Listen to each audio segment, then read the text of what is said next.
What's going on, everybody? This your boy King Germ, one half of Pod and Saved Our Marriage. Each and every Friday, Queen Germ and myself drop an episode to show the people how Pod and Saved Our Marriage.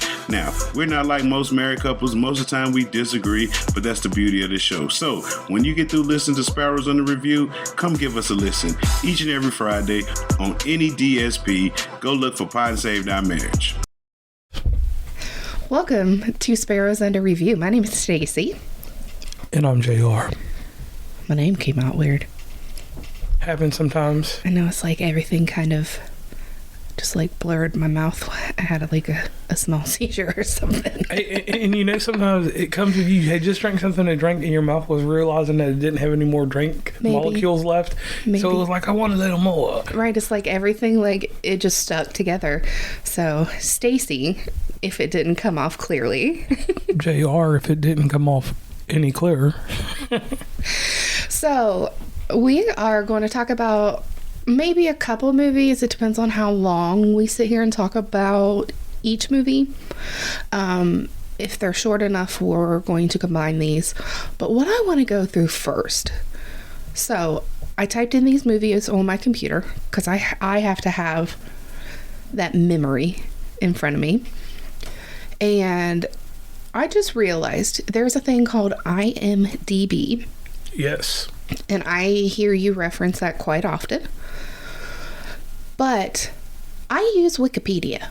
Okay. For looking up things.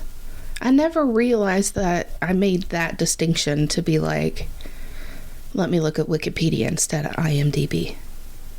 What do you prefer? For media, I will look at for flat media, like factual media, I will look at IMDb. Okay. Wikipedia, because both of them are user edited. So okay. For like information about an actor or something, I'll go to IMDb because they may be the one that actually did their own profile. Okay. But any other information, it's Wikipedia. Okay. See, I just feel like Wikipedia, I don't know why this even made me think of this, but whatever.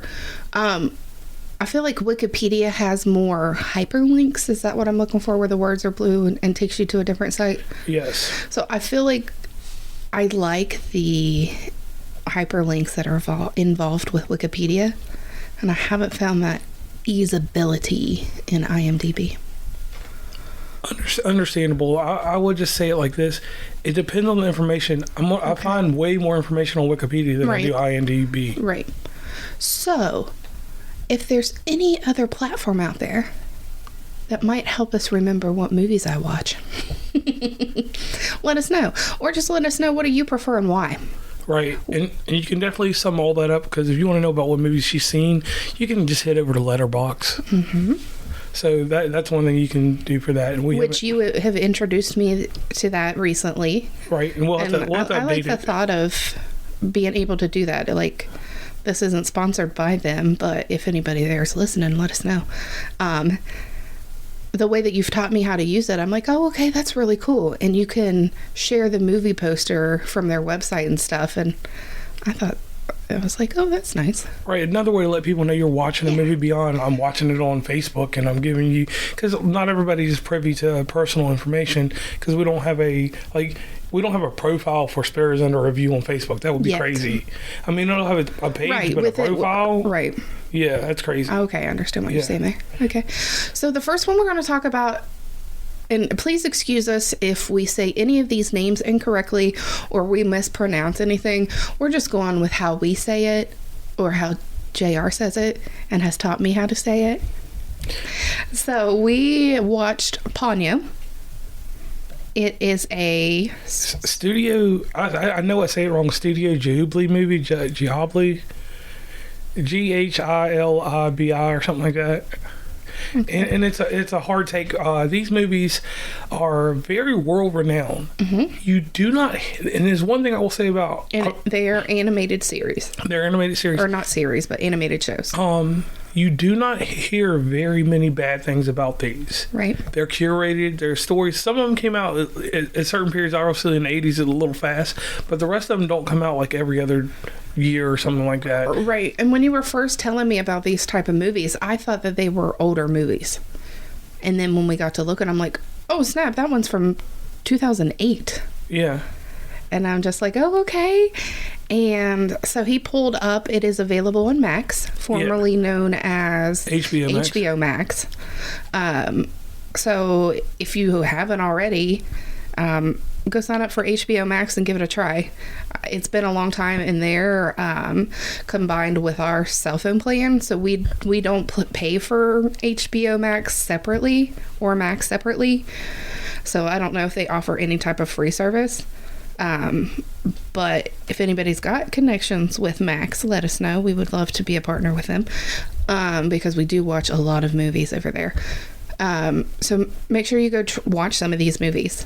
I enjoyed it. It had a lot of details in it, and it was just like, it made me want to watch the movie without playing my phone. Right, and that's a hard thing for you to do. It is. So diving into this, everybody knows that I'm real technical, so let's just get this out of the way. 4K. This movie was watched across 2 different platforms. We watched it on the amazing Nebula capsule projector, and we watched this movie on a regular TV 2160. So we watched it in 4K. So it wasn't like we watched this in any type of way that it was not perfect. Animation wise, superb. For that type of animation to be like that, and that's across the whole series of movies, because Stacey's also seen Porco Rosso. Yes. And I think in seeing Porco Rosso, it was one of those fly-by-night type deals, because you actually got me the still box of that. Right. I don't remember Porco Rosso a whole lot. I didn't mean to cut you off there, but I don't remember it a whole lot. I know that we watched it, and I know that it was okay, but I think that was the point where I'm just like, really? You're going to make me watch an animated cartoon?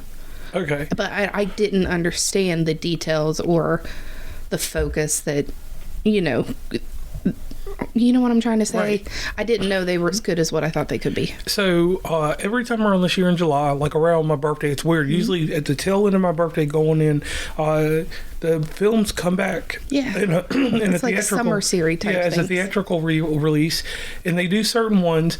And the one I wanted to go see, they wanted a lot of money for it.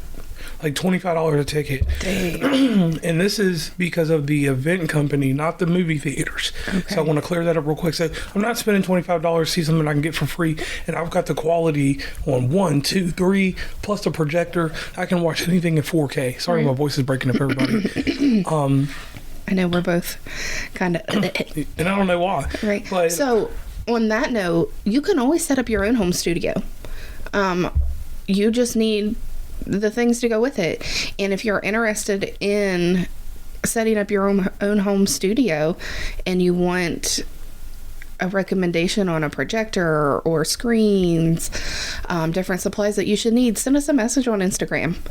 Obviously we're Sparrows Under review.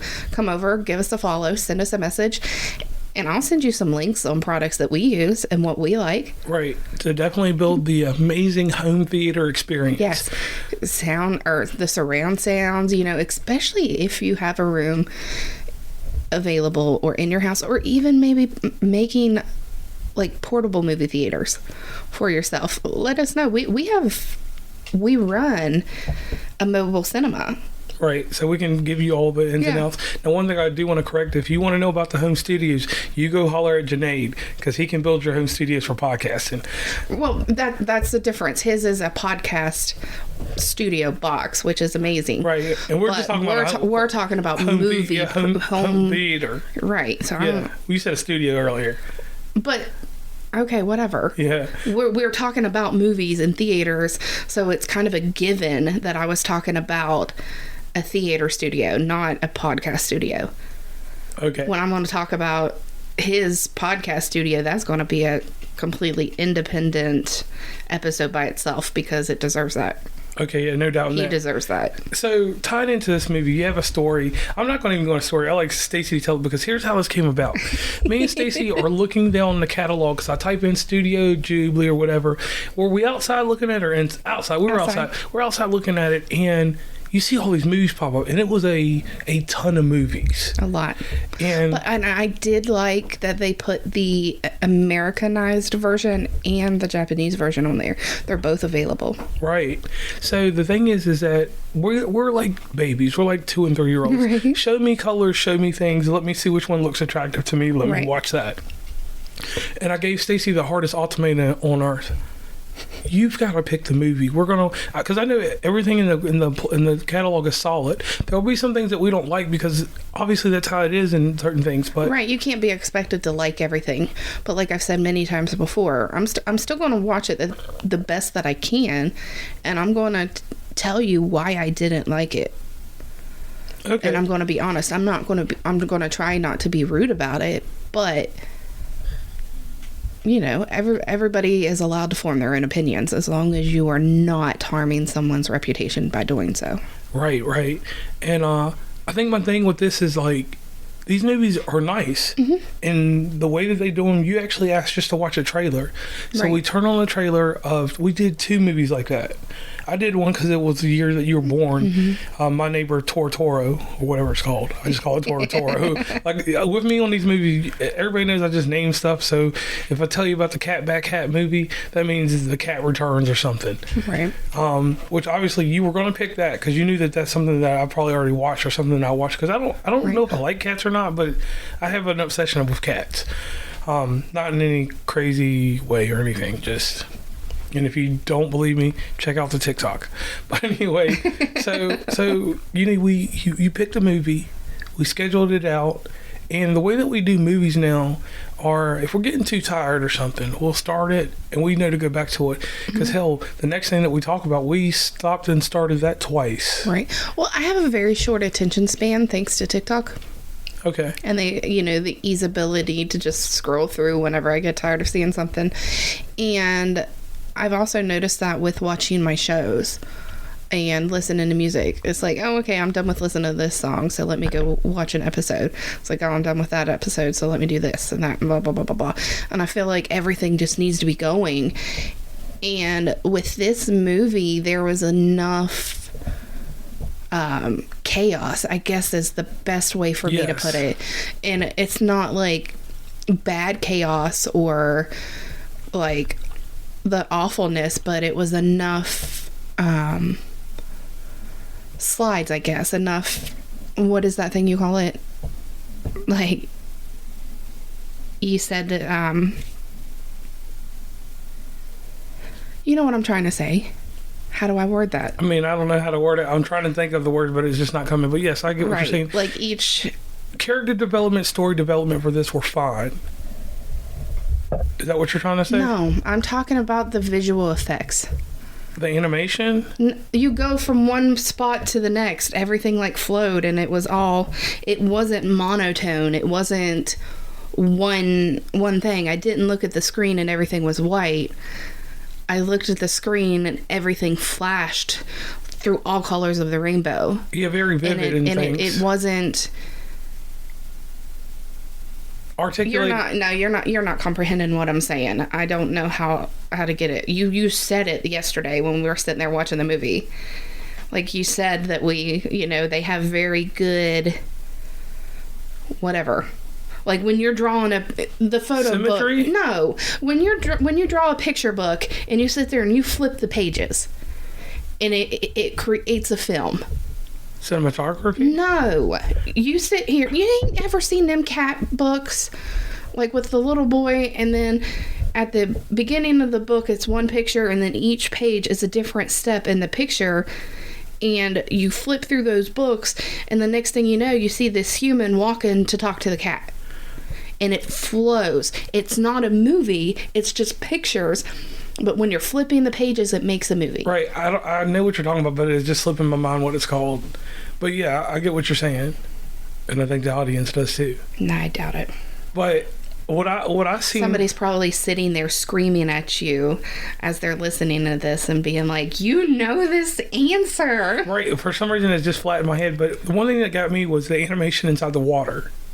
Like when you could see all of those animals, because I seen the eel. The eel was black, yellow, and some other color, but it had shade on it from the sun. And I'm looking at all, like you said, vibrant colors. Just everything's moving. Like this, to me, it was just like a common flow. It's something that you don't see in Americanized cartoons, right? Or even so in like live action films, like it's not 30 minutes of tree line with just people running back and forth across the screen, right? And I mean, everything had a purpose and point. The water when it was about to touch the moon. We thought the sailors in one instance thought they seen a town, but it was nothing but boats. Right. But the visual Ships. for it, the ships. The visual for it made it look like it was a port city town. Like, you know, you were about to take Right, our with mountains behind it. Yeah. with mountains behind it. And then Liam Neeson's character. I am sorry that I'm not. I watch the movies, but I do everything off the dome, so I don't remember characters' names except Ponyo. Fujimoto, I think. Yeah, That's Fujimoto. Yeah, if that's the one Liam Neeson played. The wizard. He's a wizard. All right, he's a wizard. Yep. Fujimoto, a wizard who was once a human, lives underwater with his daughter, Brunhilde, and her numerous smaller sisters, who are goldfish-like creatures with human faces. Okay, and dang, that, like, I like that. Well, I kept telling you it's a fish with a human face. Yeah. Because remember the one lady? She said that, yeah. She goes, and she started panicking, like, it's bad news when the fish with a human face comes out of the water. Right, the old lady that always was going in with the crazy haircut. Now, I'll say this about the voice talent. Liam Neeson, Betty White, and I'm telling you, it was some more people I know. Well, I have some of them here. Noah Cyrus Whoa, okay. was Ponyo. Okay. Frankie Jonas, Wow. Susuke. Okay, makes sense. Tina Fey, Tina Fey, all right, as a Matt mom. Damon. I don't know what her name was, to be honest. But it was a healthy young Lisa. Who was Lisa? Lisa. That's the mom. Is that the mom? Okay. We're awful. I'm awful with names, so I don't know. Anyways, Matt Damon. Kate Blanchett. I don't know Yeah, who she's that is. famous. And then two other names that I'm not going to butcher. Right, but with that ensemble cast, and we know Liam Neeson, we automatically think Taken. When I heard his voice, I was like, what's Taken doing in the movie? And at first I felt like he was going to be a villain, because the way he came off with the stuff that he was doing, I didn't know he was doing it at the very beginning of the movie, because he was like blah blah blah doing this, and he had them little monsters that, you know, the little water with the eyes that could run up on you, and just, it looked like he was causing devastation, but he was trying to fix everything. No, see, what I got from the beginning is that he was like the controlling father that didn't want his daughters to go out and experience the world. But that was because he knew what could happen if something would happen, if they tasted human blood and went to the surface. Like, it's one of those examples of why you shouldn't try to protect your child by keeping everything hidden. It's kind of explaining why we do this, because it could lead to this. And I think it took the majority of the movie for him to understand that, because you have him that is the wizard that was human, and the mom, which I don't know what she's classified yet as, but basically she was the water. Yes. And they, you know, that's where these fish with human faces came from. So I think that there was some type of life lessons in these, and I liked them. I enjoyed it, and watching it's like, oh, okay. So it's teaching that a 5-year-old. Susuke was 5 years old, right, at this point. And I don't know if it's maybe because we're just over here and the Japanese culture is more, you know, a lot more educated, and they actually treat them as people and not necessarily children, which sometimes, you know, that's good. Sometimes it's not. Everybody needs their own thing. But I also like that they put in the different cultures and explained enough to make you understand. Yes. Or feel like you understood. And the genuine theme of this was let's have a certain love. Love unconditional. And I mean, the mother of Ponyo, gigantic. She is the ocean. Yeah. because she was her little goldfish, like she had real goldfish following her through. They was running through the streets and everything. The mother and the way that she talked to Lisa, and how the older women were able to survive underwater with that bubble around them. And shout out to Betty White on that one. God rest her soul. Betty White, when you hear her voice, if you miss it in the beginning, she's the goddess of mercy. Is what they say she is. Well, that makes sense. Yeah. We'll get back to that. So Betty White, yes. Yeah, so Betty White and the other ensemble that's there with her, and I've been using ensemble a lot, but that's just makes sense for this. They are the elderly community, and Lisa runs back to them. I know we're going off bad about the movie, but... Right, well, no, it ties in the mom. Yeah. So basically what had happened is, since Ponyo decided to... or tasted the blood, it activated her magic, and... was completely changing everything. It was making the waters rise because everything was off balance. The sun, or not the sun, Earth was getting pulled towards the moon, and eventually everything was going to be underwater. And you learn this as you watch the movie. But Lisa, the mother, saw that the retirement home, old folks home, whatever you want to call it, senior center, there was still somebody over there, so she went to save them. And then turns out the goddess of mercy and Mr. Fujimoto got to talking. They figured things out. They knew what they needed to do to fix it, and that's how it said, here you go, this is what you need to do. And there was adventures all the way in through there. And I would say this, now with this movie, I would take a kid that's 7 and higher and watch it with them. Yeah. And explain to them that it's a different culture. I'd be like, and then with a kid that's 9 or 10, the way I introduce this is how you get into anime. Because it's not our animation, and they tell detailed stories. It has a parable, a lesson. It has morality in it. It's not nothing on SpongeBob or anything else like that, but that stuff's for fun. Right. It's like when you go watch Minions and you get the lesson from Minions, but you don't get all the redundancy of having to push comedy here and there. Because there were funny parts in it. Right. There was a scene with a baby in it, and the baby, he was looking stout. Like, he didn't want to deal with Ponyo at first. And then after the interaction, the baby is smiling because Ponyo runs. Right. Some of the things didn't make sense. Like... because she's like, oh, my baby loves you. And the baby's looking at Ponyo like, Ponyo's evil. It's like, get away from me. I don't like you. And then something happens, and then the baby's like obsessed with Ponyo. And then the baby was fine. And then when they go to leave, all of a sudden the baby's sick. Like, it's like, how does all of this happen in one quick succession? And then just to form a scene where Ponyo basically loses her magic. Right. After helping the baby. Right. Get better. Right. And the baby's got pressed. She pressed on the face, and you could see the marks and everything.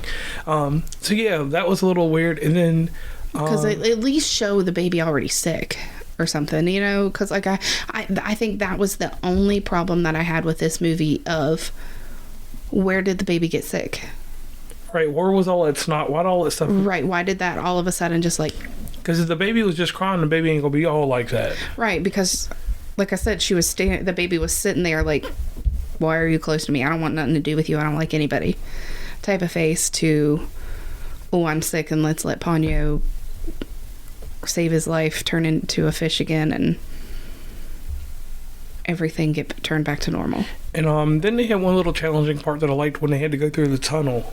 Yeah. Because that shows you to overcome things. So, like, it's crazy. Me and you are sitting here going back and forth, but the themes just came out, and it wasn't pushed on us. It wasn't. Right. It wasn't harsh. And maybe it's because I'm a super fan. I think it's because I'm a super fan. I will give you all that warning. But overall, it was a masterpiece. It was. And like I said, the only part that I didn't like was that one little part, because I felt like it should have had a better angle on that one little part. But I really enjoyed this movie. So, audience, this is one thing. Stacey has 2 movies under her belt now, and I only get 1 out of her a year.